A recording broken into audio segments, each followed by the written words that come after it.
lu jàngat bi nga xam ne def na ko ci ak Maître Moussa Diop ak position bi mu am actuellement digganteem ak pouvoir bi et pourtant ci soutenir une coalition Diomaye 2024 la bokkoon qu'est-ce qui se passe entre-temps en tout cas question la boo xam ni Abdoulaye Mbow posé na ko ci benn débat bu mu doon participer ci Dakar 221 ñu teewlu ko. doo xam lan la bëgg ak fu mu war a mën a féete. Aujourd'hui on ne peut pas dire que ce régime est pire que celui de Macky Sall. C'est totalement faux. amul benn indice benn agrégat yaa ngi dégg. benn agrégat muy micro muy macro boo xam ne dégg nga ne ce régime est pire non. amul leneen lu fi xewagum Sénégal. Un régime qui n'a pas encore fait 12 mois mënoo ko juger sur pas mal de choses par rapport à un régime qui a fait 12 ans. léegi nag. passer un cap oui les gens seront beaucoup plus alertes les gens sont déjà alertes.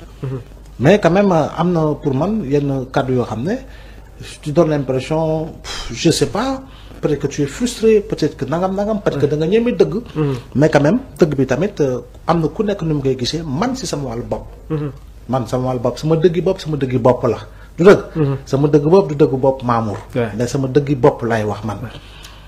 ce que je dis m'engage man personnellement. mënuma véritablement lañ siy wax boobu ba léegi ma si naan waaw effectivement looloo am léegi nag njortu am na mais njort bi na gën a rafet parce que régime buy doog a toog. dafa ko 12 mois mais tu es porteur d'espoir. si ce régime n'était pas porteur d'espoir les Sénégalais duñ ko jox 130 députés sur 165. dañu waxante dëgg nag. majorité. waaw. oui te diggante présidentielle bi ak législative wax ju nekk dégg nga ko yow. oui. wax ju ne. waaw ñii dañ leen di kii ñii dañuy daanu ñii buñ demee législative yi buñ demee législative Pastef parti la demal parti am récépissé am la demee. amul 130 députés. oui kon ça veut dire que sénégalais ñu ngi bàyyi xel si ñoom. topp yoon bu ñu leen digal bu leen waxal ak lu ñu leen promettre parce que ñoom espoir boobu lañu si àndal kon boog continuons à porter cet espoir là ba gis leneen. donc yow da nga jàpp ni que sortie bu Maître Moussa Diop def amaana ko mënoon na ñàkk sax. non je dis encore une fois moom il se déclare allié. Quand on est allié on est beaucoup plus solidaire. très bien xëy na nag moom bu ma jàkkaarloo ak moom xëy na man dinaa ko laaj pourquoi de telle position mu gën ma ko mën a leeral. exactement parce que tam nit bu waxee tam doo ko ŋaññe. man ŋaññu ma loo xam ne wax na ko mais dëggi boppam la wax ko man ni ma waxee sama dëggi bopp. exactement encore une fois. oui. mais je dis je ne partage pas cette opinion là du tout. je ne partage pas cette opinion là parce que pour man encore une fois pour 11 mois. voilà 12 mois matugu ko. te sax dañu naan dañu koy jël 10 mois parce que mars la woon. mais avril bi ñuy installé président nga war a ci. le 2 avril. Diomaye si la le 3 avril ah non le 2 avril. Diomaye si la nekk officiellement. président de la parce que gis nga kii Donald Trump.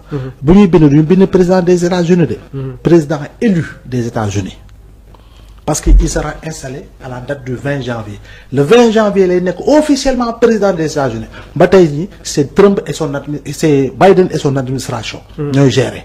d'accord kon boog il est le président élu kon boog. 24 mars ba 2 avril.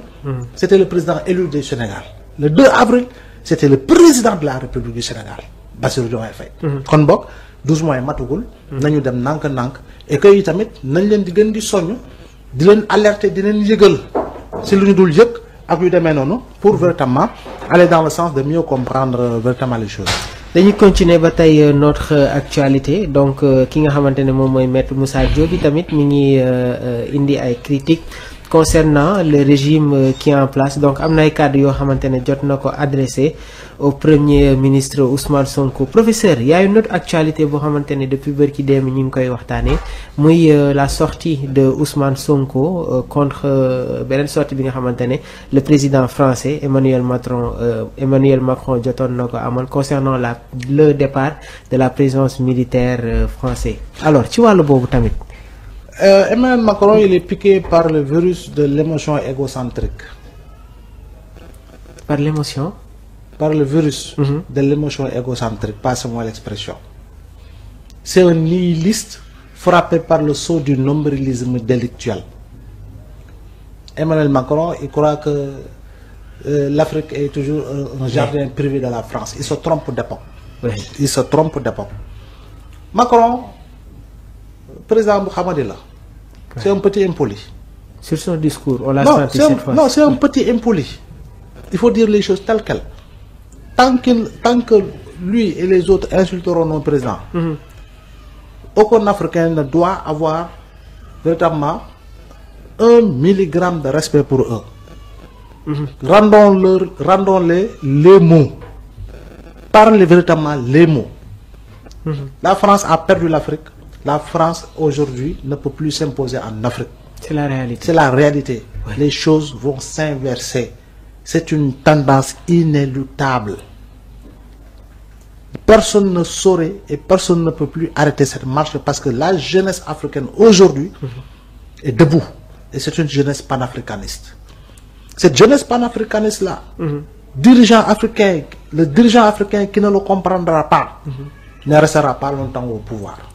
noo jàngatee sortie bi nga xamante ne Ousmane Sonko jot na ko def après. C'est la sortie qu'il fallait. Oui. Avec les mots qu'il fallait. Avec le tempo qu'il fallait. Avec la rhétorique qu'il fallait. Avec le champ sémantique qu'il fallait. Les conjugaisons des mots qu'il fallait. Aussi simple.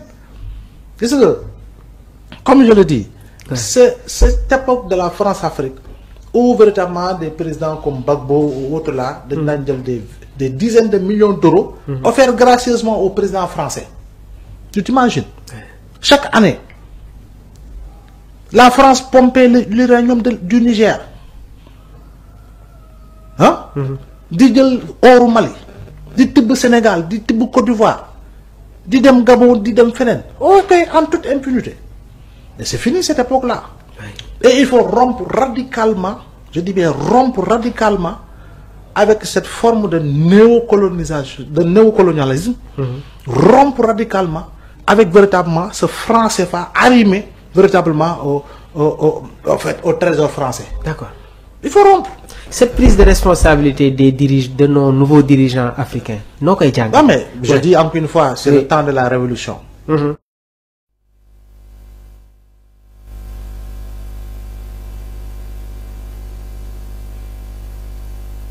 bi suñu kilifa yi taxaw nañ ko recadrer président bu France mu doon participer ci benn débat ci Dakar 221 ñu ngi nii bu baax mbokk yi ànd ak ñun Mama Tabara Ba Diandi Sonko Mama Thiané Ndiour